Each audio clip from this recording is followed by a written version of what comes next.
ada Metro TV, ada iNews, ada Kompas TV, ada teman-teman lainnya yang nggak disebut. Mohon maaf. Hari ini kita mulai dengan pemeriksaan ahli dan saksi. Berdasarkan undangan, seharusnya ada 3 saksi yang akan diperiksa, kemudian ada 7 ahli. Tetapi dari 3 saksi itu kebetulan mereka saat ini sedang ke Solo untuk menjadi saksi pula di sidang citizen lawsuit di Pengadilan Negeri Surakarta.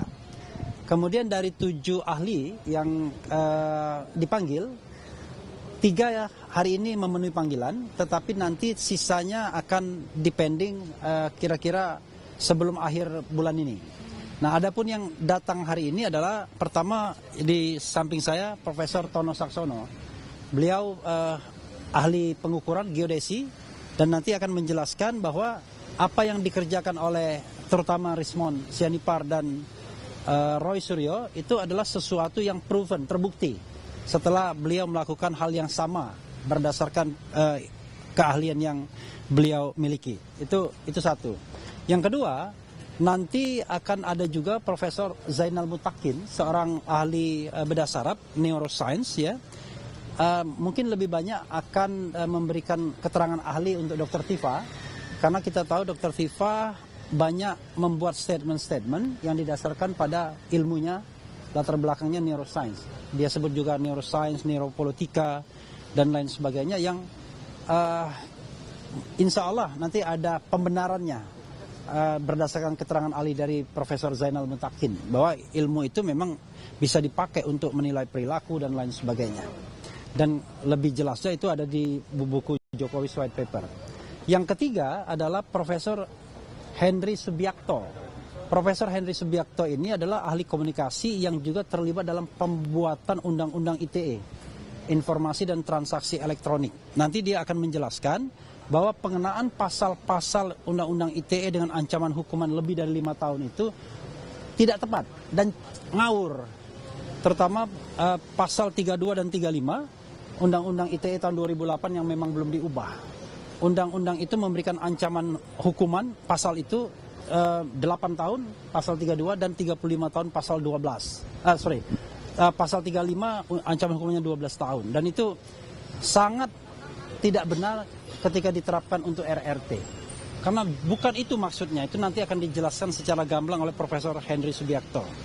Adapun ahli yang belum bisa memenuhi panggilannya adalah No Rocky No Party ya, Rocky Gerung, karena sesuatu dan lain hal. Tapi Rocky Gerung kita tahu bahwa bisa memberikan keterangan tentang kebebasan berpendapat, ya, beropini dan lain sebagainya. Dan kita tahu dia pun pernah dipermasalahkan ketika ada membuat sebuah pernyataan yang kontroversial. Mungkin masih ingat, bajingan tolol, ya kan? Kemudian ahli berikutnya Profesor Hamida, itu ahli pidana. Tentu kita butuhkan karena ini adalah delik-delik pidana aduan dan pidana umum yang dikenakan kepada RRT ini. Kemudian ada juga nanti Dr. Didit Wijayanto yang juga ahli pidana dimajukan. Kemudian berikutnya adalah sudah 6 ya saya sebutkan. Sudah ya semuanya. Satu lagi sudah ya, udah 7 ya saya sebutkan. Nah, itulah ahli-ahli yang Ridho Rahmadi PhD, Ketua Umum Partai Umat yang juga menantu Amin Rais, tetapi beliau adalah ahli artificial intelligence yang sangat mumpuni dan bahkan pernah memuji bahwa karya Dr. Tifa di dalam buku Jokowi's White Paper itu pantas diganjar dengan gelar doktor, dia bilang begitu. Dan dia juga akan bersaksi banyak tentang Rismond juga dan tentu tentang Roy Suryo juga. Jadi itu yang saksi dan ahli yang akan hadir baik hari ini maupun nanti sampai akhir Januari. Sekarang di samping saya ada Profesor Tono Saksono. Silakan, ada pertanyaan lain sebelum ke Prof. Tono Saksono? Iya.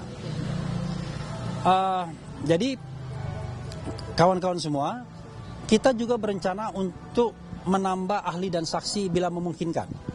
Aiman Wicaksono kita pertimbangkan permasalahan yang paling utama bagi kita adalah kita tidak tahu tempus dan locus delictinya apa yang dipersoalkan sampai hari ini. Kan kalau Sylvester kan jelas tuh, tempusnya tanggal sekian, lokusnya di depan Mabes Polri.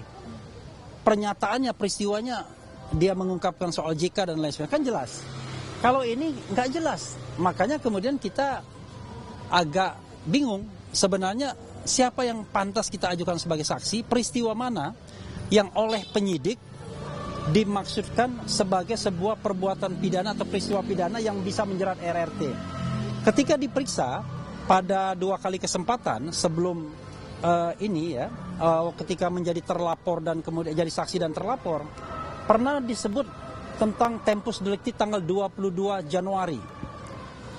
Tanggal 22 Januari itu kegiatan TPUA kalau kita tidak salah, dan RRT, Roy, Rismond dan Dr. Tifa sama sekali tidak ada di situ.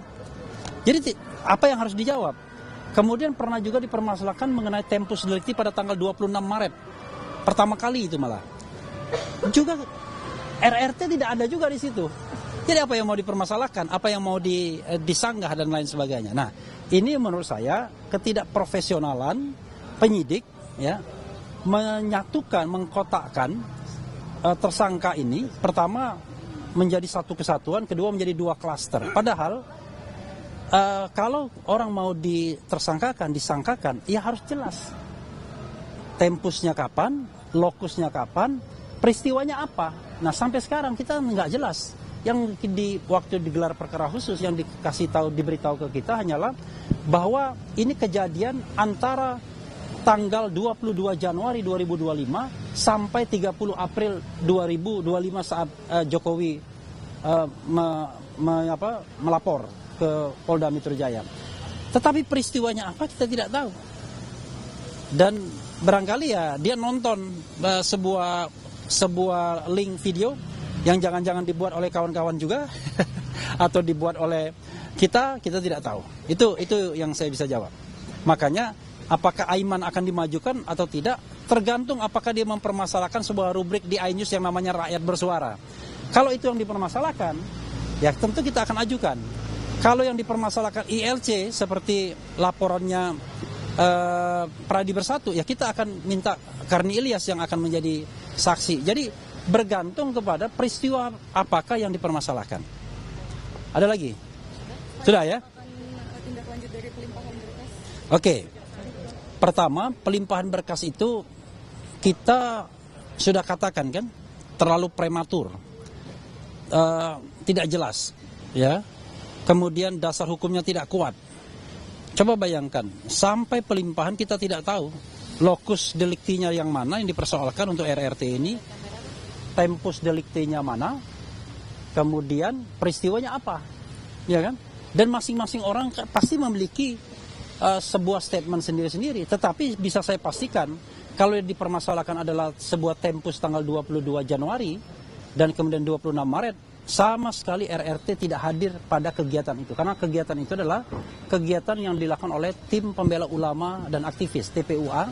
Dan kita tahu bahwa TPUA itu klaster 1. Jadi Egy Sujana, Damai Hari Lubis, Kurniatri Royani, Rustam Effendi, kemudian Rizal Fadila, 5 orang itu adalah semua dari TPUA.